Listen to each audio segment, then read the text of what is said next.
The Emerging Enterprise Awards are brought to you by OCBC, Asia's best SME bank, and the Business Times. About 99% of the energy demand from the international shipping sector is fulfilled by fossil fuels currently, with as much as 95% of that demand comprising fuel oil and marine gas oil. That's according to the International Maritime Organization, which has flagged that if no actions are taken, GHG emissions associated with the shipping sector could grow between 50 and 250% by 2050 in comparison to 2008 emission levels. In a port that never sleeps, one Singapore startup is trying to make waves of change in these choppy waters with a vision to help coastal vessels switch from diesel to electricity. To tell us how they're trying to fuel this green transformation, we're joined by Phun, founder of Pyxis and winner of the 2024 Emerging Enterprise Sustainability Award. Tommy, welcome to the show. Good morning. Good morning. Thanks so much for joining us today. And first off, congratulations on the win. First off, what does winning the Emerging Enterprise Sustainability Award mean to you and your team at Pyxis? And what would you say are the biggest achievements on this sustainability journey, given that your startup is only 2 years into the business? So on behalf of the Pyxis team, we are really honored to be given this Emerging Enterprise Sustainability Award. Maritime has always been part of Singapore's DNA. But beyond ships and sailors, Maritime is a story of innovation, adaptability, and vision. So at Pyxis, we feel the weight of these legacy, but beyond just preserving the stories of the past, we are evolving it, charting a course to a greener maritime future, one which many more generations would be proud of. Pyxis is a really new company. We are not more than 3 years old, but we have done many things which the team is really proud of. That includes rolling out a whole fleet of fully electric vessels operating in the Singapore port, operating in the Singapore River, launching Electra, our IoT-enabled ecosystem platform, allowing us to truly unlock the potential of electrified vessel. And of course, setting up different marine charging stations.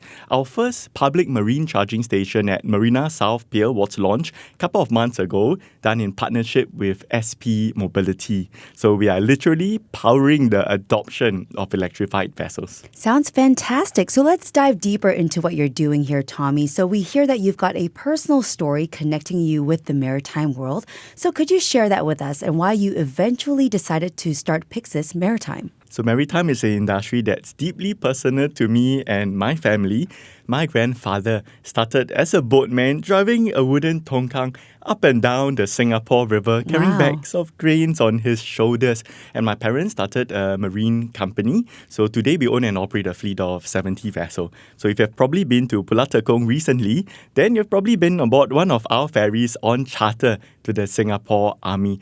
So as kids, me and my sister, we grew up playing on board vessels, climbing up pilot ladder, exploring the rear houses and engine rooms. It was like our playground.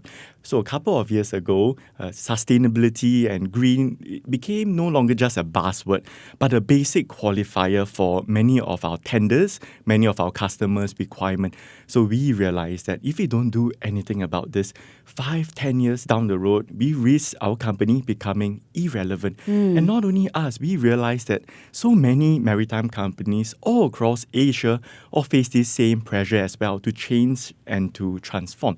So that is how Pyxis was started.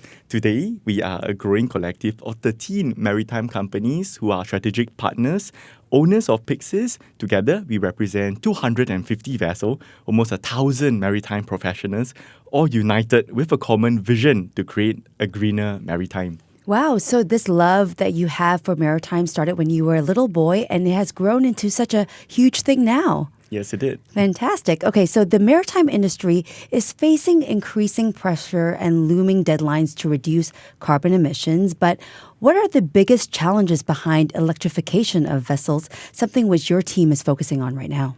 think there's a lot of global push towards decarbonization. The industry, the sector is changing quite quickly.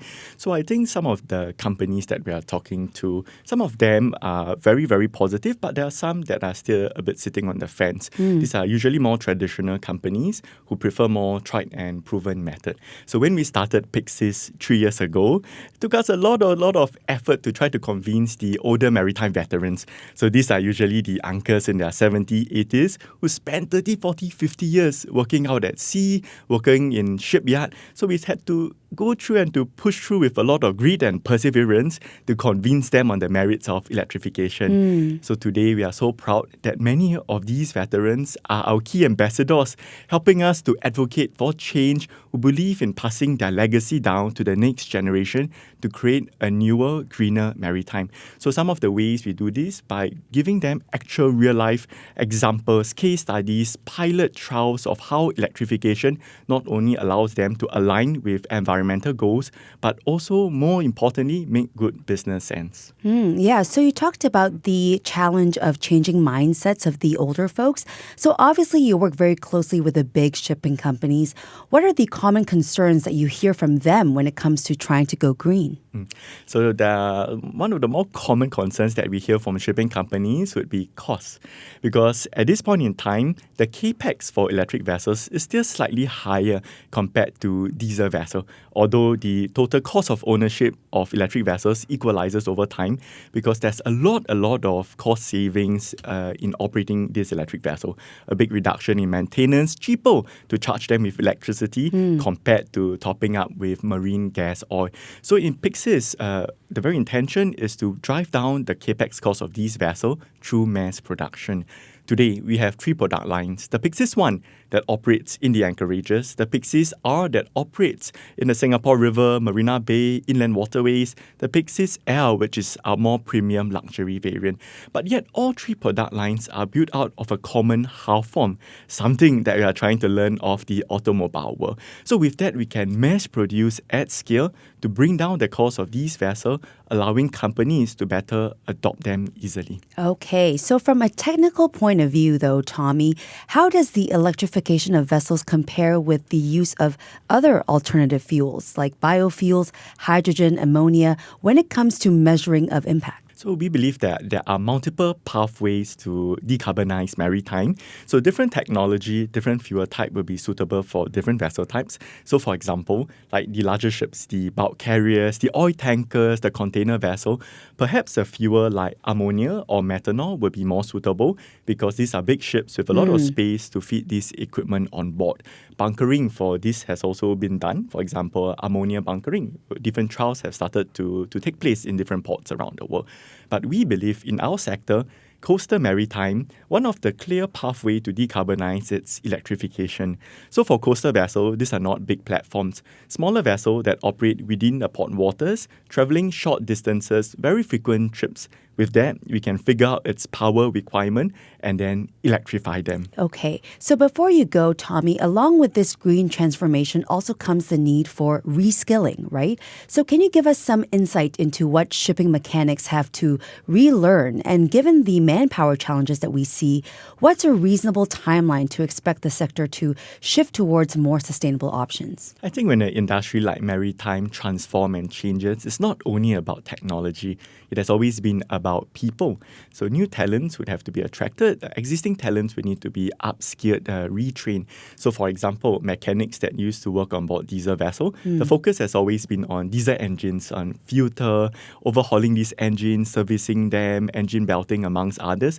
So with the pivot to electrification, the skill sets would need to change. Yeah. Having more understanding of electrical systems, the battery, the motor, and reading the data that comes out from an electrified platform. They would now need to be able to understand different dashboards, basic understanding of SCADA systems, for example, so that they can operate, maintain, and to push these vessels to their potential. So in Pyxis, we are approaching this through 2 angles. firstly, to attract new talents to join Maritime. People from beyond our sector, to attract them in Maritime, which is changing, which is evolving so quickly, to infuse best practices into Maritime. And the second approach would be to upskill and to reskill existing maritime professionals. The many years that you spend working out at sea, working in the shipyard, these are very valuable domain expertise. And by reskilling and upskilling this group of people, we're able to take them together with us as we move on to the new green maritime wave. All right, from electrification to workforce transformation, upskilling and reskilling, it's clear that Pyxis is at the forefront of driving meaningful change in this vital sector. Tommy, thank you so much for joining us this morning. Thank you so much. Happy to be here. Thank you. We were speaking with Tommy Phun, founder of Pyxis and winner of the 2024 Emerging Enterprise Sustainability Award. You're listening to Money FM 89.3. Money FM 89.3.